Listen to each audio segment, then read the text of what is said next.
밤길 김동규 -제14회 좋은 생각 생활문예대상 대상. 평생 그림을 그리며 살다가 나이 50에 처음으로 이력서를 썼다. 끼니 걱정을 해야 할 형편에 더 이상 그림 재료를 구할 수 없다. 라는 건 변명이고 실은 아무도 알아주지 않는 그림을 그리며 사는 일에 지친 것이 더 큰 이유였다. 그래, 여기까지만 하자. 이쯤 했으면 할 만큼 한 거야.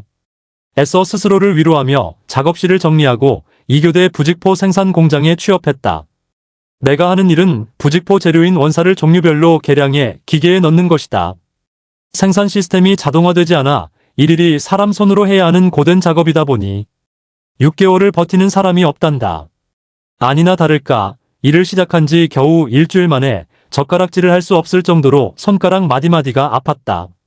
손톱 주위엔 거스러미가 생기고 피가 맺혔다. 의자에 똑바로 앉기 힘들어 복대를 두르고 밥을 먹을 적마다 이 일을 언제까지 할 수 있으려나 이렇게 살려고 파리 유학까지 다녀왔나 하는 자괴감에 빠지기 일쑤였다. 동료들은 그런 나를 보며 언제까지 출근할 것인가 내 길을 걸었다고 한다. 하지만 나는 더 이상 물러설 곳도 다른 선택을 할 수도 없었다. 3년간 병원을 내 집처럼 드나들며 산 덕분에 지금은 전반적인 생산 공정에도 참여할 만큼 일에 적응했다. 지난해 12월 젊은 시절 함께 유학한 옛 친구로부터 연락이 왔다. 소식이 끊긴 지 꼭 20년 만이었다. 내 연락처를 수소문하느라 애를 먹었다며 지금 있는 곳이 어디야? 우리 만나야지. 하며 목청을 높이는데 눈앞이 캄캄했다. 나를 어떻게 보여줘야 하나 두렵고 걱정되어 잠이 오지 않았다. 몇 번이나 약속을 취소하려 했지만 차마 그럴 수가 없었다. 역에 도착해 군중에 섞여 있는 친구를 어렵지 않게 찾아냈다. 친구는 눈앞에서도 나를 알아보지 못하고 계속 두리번거리며 전화기를 꺼내 들었다. 반가운 만큼 어색하고 불편한 시간이었다. 아직도 선명한 청춘의 기억 앞에 지금 내 모습이 서글펐다. 저녁을 먹는 동안 친구의 얼굴에 언뜻한 기운이 스치면 어쩌다 이렇게 망가졌니? 하고 나를 동정하는 것 같아 자존심이 상하기도 했다. 아름답게 추억할 수 있도록 둘 걸 그랬다. 가슴 저리게 후회하며 친구를 밤 기차에 태워보낸 뒤 집으로 돌아왔다. 가로등이 길을 훤히 비추었지만 마음은 칠흑처럼 어두웠다. 피카소를 꿈꾼 찬란한 시절이 있었다. 내 그림을 보는 사람들이 잠시라도 행복하면 좋겠다는 아름다운 꿈을 꾸었지만 막상 그 꿈에서 깨고 보니 현실이 악몽 같았다. 옷도 갈아입지 않고 누워있는데 친구로부터 문자 메시지가 왔다. 자네를 보며 나도 다시 시작할 용기를 얻었네. 고마워. 자네는 역시 멋진 친구야. 열등감과 패배의식에 눈이 멀어 아무것도 보지 못한 나 자신이 부끄러웠다.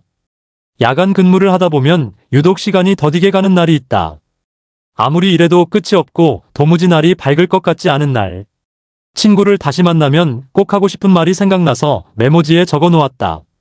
아무리 깊고 어두운 밤이어도 그 끝은 언제나 새벽이었네.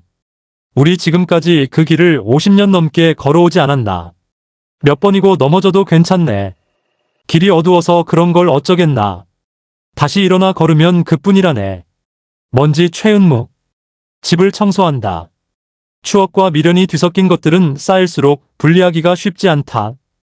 오래되어 흉터가 흐려진 일기장이나 사진 뒤에 또 한 장의 사진을 숨겨놓은 앨범처럼 몰래 쌓인 것은 무엇이든 아슬하다. 계절이 덮은 두께를 걷어내는 동안 슬그머니 외사랑 같은 볕에 기대본다. 겉부터 데워지는 기억의 난반사에 눈이 시리다. 보내지 못한 편지를 책꽂이에서 발견하고 거기에 적혀있는 이름을 보며 웃음 짓는 일처럼 멈춰있던 시간에 채취해 잠시 머물러도 좋은 계절의 끝. 손바닥으로 햇살을 담아 서재로 가져간다. 이만큼이 공짜다. 철마다 자리를 바꾸는 옷가지와는 달리 서재 벽을 차지하고 있는 책장은 건드리기가 쉽지 않다. 읽지 못한 채 아무렇게나 꽂아둔 책들도 꽤 많다. 먼지가 덮인 책들을 꺼내 순서 없이 쌓는다. 종이와 종이가 맞닿아 쏟아내는 소란에 귀 기울이는 건 미뤄둘 일이다. 책을 모두 꺼낸 후 책장을 드러낸다. 방바닥과 벽이 만난 모서리에 먼지가 수북하다. 모서리는 어두운 변방이다. 관심과 거리가 먼 몸짓의 조각들이 모여있다. 대부분의 먼지는 내게서 떨어져 나간 흔적일 것이다. 한때 내 일부였던 머리카락도, 동전도, 잃어버린 줄 알았던 검정. 볼펜, 전화번호를 적어놓은 메모지도 구석에서 얼마를 보냈는지 알 수 없다. 무언가와 만나고 부딪혀 생긴 자리에서 우선 크기가 큰 물건들을 골라낸다.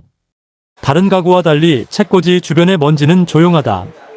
툭 건드리면 더듬더듬 소설 단락 하나를 완성할 것 같다. 하지만 후미진 곳에 모여있는 소리는 대개 추레하다. 물끄러미 고개를 든 채 바람에 밀려 구석으로 몰려가는 몸짓들. 책장 먼지는 읽지 않은 책들의 각질이 아닐까? 원래의 이야기를 찾아내기 힘들 정도로 잘게 부서진 소란을 더듬어 분리된 음절을 맞춰본다. 낱말이 되지 못한 채 껍질만 남은 목소리가 힘없이 주저앉는다. 글자에도 무게가 있다면 먼지의 무게는 얼마나 될지. 지하방에서 혼자 죽은 노인은 신문 기사로 나오고서야 비로소 무게를 가졌다. 잉크가 굳은 볼펜으로 가족들 이름을 꾹꾹 눌러 쓰느라. 골짜기처럼 자국이 생긴 공책에도 먼지가 덮여 있었다고 했다. 세상의 맨 구석에서 먼지의 말로 마지막 고백을 남긴 할아버지는 무엇의 부스러기였는지. 세월의 부스러기는 쉽게 멀어지지 못한다. 가볍고 허약한 것들이 모여있는 구석에서 웅얼거리는 소리가 들린다. 귀를 낮춘다. 그러고 보니 계절의 틈마다 가만가만 뭉친 흔적을 잊고 살았다. 털어내도 쉬 가벼워지지 않는 숱한 기억의 흉터들. 그것들은 조각을 분실한 퍼즐처럼 끼워 맞춰도 금세 모습을 갖추지 않는다. 그런 빈자리마다 저린 기억들이 달라붙는다. 언제가 될지 모르지만 단체 사진 속 짝사랑이나 암호로 적어놓은 일기장이 먼지가 되고 지하에서 혼자 떠난 할아버지처럼 먼저 떠난 사람에 대한 기억이 작아질 때면 그 틈으로 볕이 조금 더 진해질지도 모른다. 계절을 걷어낸 자리는 다른 계절이 차지할 것이다. 조금 따뜻하게 흔들려도 조금 오래 햇살에 취해도 괜찮을 오후, 미련은 비슷하게 반복되지만 새로 채우기 위해 옛것을 비우기로 한다. 누적된 시간을 빨아들이기 위해 청소기를 켠다. 오래된 소리가 뒤섞여 사라진다. 책장 뒷면까지 꼼꼼히 닦고 바닥을 걸레질한다. 제 몸을 녹인 채 바닥에 달라붙어 있던 때가 벗겨진다.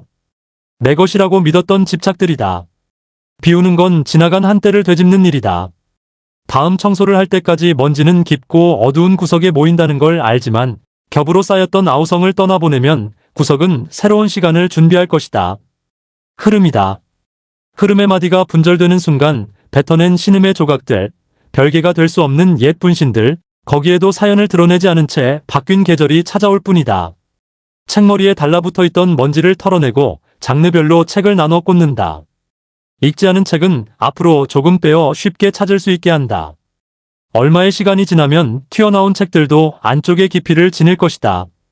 그러다 보면 책장 주변에 쌓인 먼지의 말을 알아듣고 먼지의 무게만큼 세상에 말할 수 있지 않을까? 한 철을 덜어낸 자리로 새로운 계절이 들어오고 있다. 아버지의 그물 김은숙 등대문학상. 오랜만에 아버지의 억센 팔이 촘촘한 그물을 밤바다에 던져요. 그물이 펴지며 흐르는 소리가 상쾌한 바람을 일으키죠.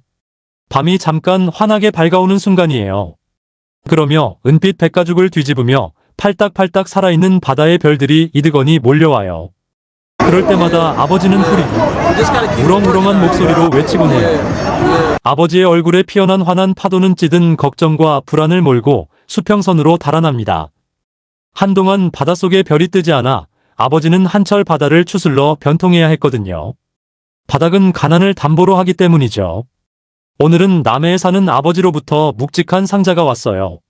상자에서는 구수하고 비릿한 냄새가 흘러나와요. 서둘러 열어보니 동그랗게 눈을 뜬 검은 눈들이 올려다보고 있네요. 아버지가 미처 지우지 못한 바닥의 색깔이 파르스름하게 고여 눈물샘을 자극해요.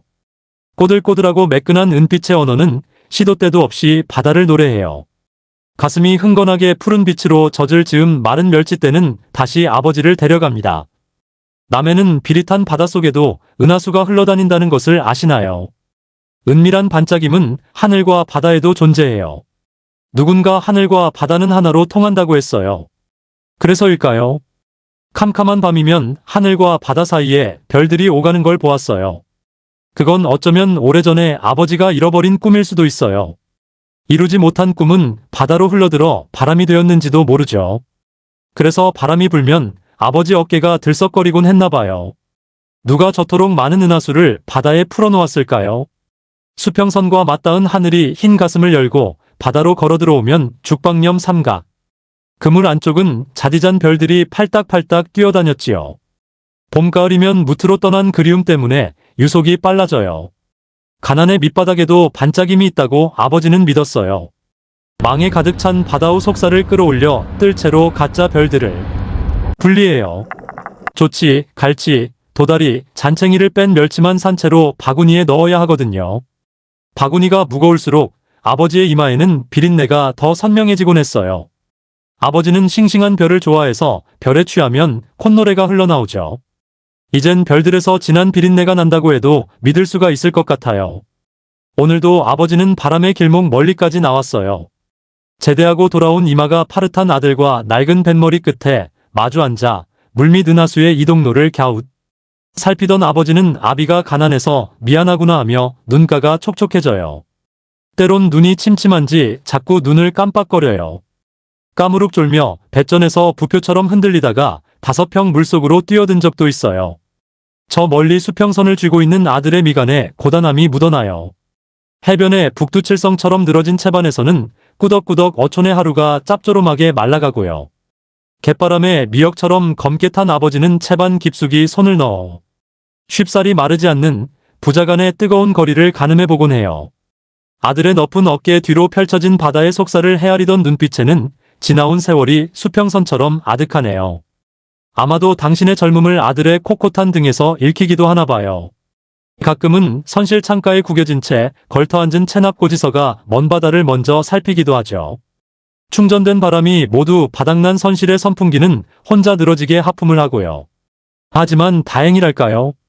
남해에서는 태풍이 섬을 적셔도 어부들은 오랜 슬픔에 젖지 않는 대요. 바닥은 때로 그 힘으로 바닥을 살리기도 하니까요. 별들은 떼살이어서 산채로 담아야 싱싱해요. 아버지는 반짝이는 게 춤이라고 말씀하시죠. 세상에서 가장 아름다운 춤을 보는 듯 눈빛에 생기가 살아나요. 얘야, 저 몸짓을 보렴. 저 시린 등뼈의 흔들림이 파도를 닮았구나.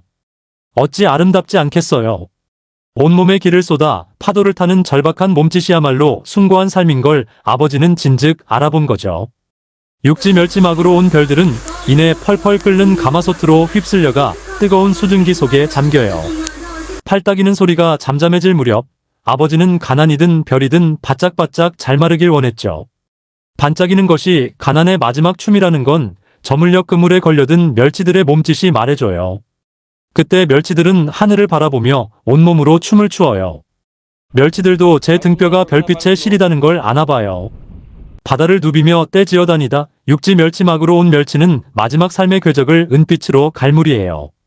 눅진한 해풍도 멸치처럼 채반에 잘 널어 말리면 갈매기로 환생하고, 섬에서는 허공 저쪽으로 날아오른 면모금 담배 연기도 흰 돛담배가 된다고 해요. 먼 곳에서 유성비처럼 몰려올 수천 수만 개의 별들은 오리온, 카시오페이아 별자리보다 투명하고 환하대요. 그래요.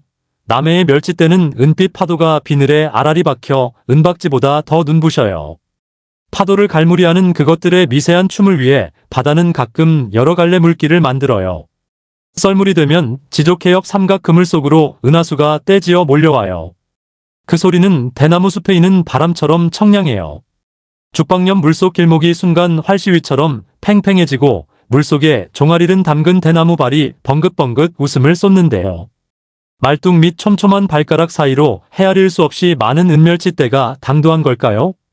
죽방염 높이 솟은 대나무 꼭대기에서 망을 보던 햇살들이 휘파람을 부네요. 아버지보다 먼저 공중에 붙박인 갈매기들의 환호성이 싱싱하게 튀어오르는 은별들을 잽싸게 받아 물고는 하늘 높이 날아올라요. 오늘 밤 당신이 올려다본 밤하늘에는 별들이 가득한가요? 아마도 바람결에 비린내가 실려온다면 그것은 순전히 남해의 푸른 심장이 키운 은빛 지느러미 탓일 거예요. 해풍의 모서리가 동그랗게 오그라드는 섬 끝에서부터 남해의 별들은 눈을 뜬대요. 죽방처럼 캄캄한 수심 아래 푸른 숲에 메아리를 숨겨둔 참나무 말뚝들은 입이 무거워요. 저마다 비린 가족사를 안고 다시 천년을 꿈꾼다네요. 이것은 어쩌면 당사몸의 지느러미가 처음 돋아났던 그때부터 생긴 비밀일지도 몰라요. 오늘은 아버지가 보낸 편지처럼 내 가슴에도 별들이 팔딱거려요. 그동안 내 삶이 아버지를 포획하는 시간이었다는 걸 각진 나무 상자 안어 은하수가 말해주네요. 아버지가 밤하늘 어딘가에서 내려다보듯 나는 자망에 가득 찬 희망일까요? 어쩌지 못해 뒤돌아 훔쳤던 눈물이었을까요? 아버지의 거친 등에 새겨진 청남빛 바닷바람이 오래도록 가슴에서 떠나지 않아요.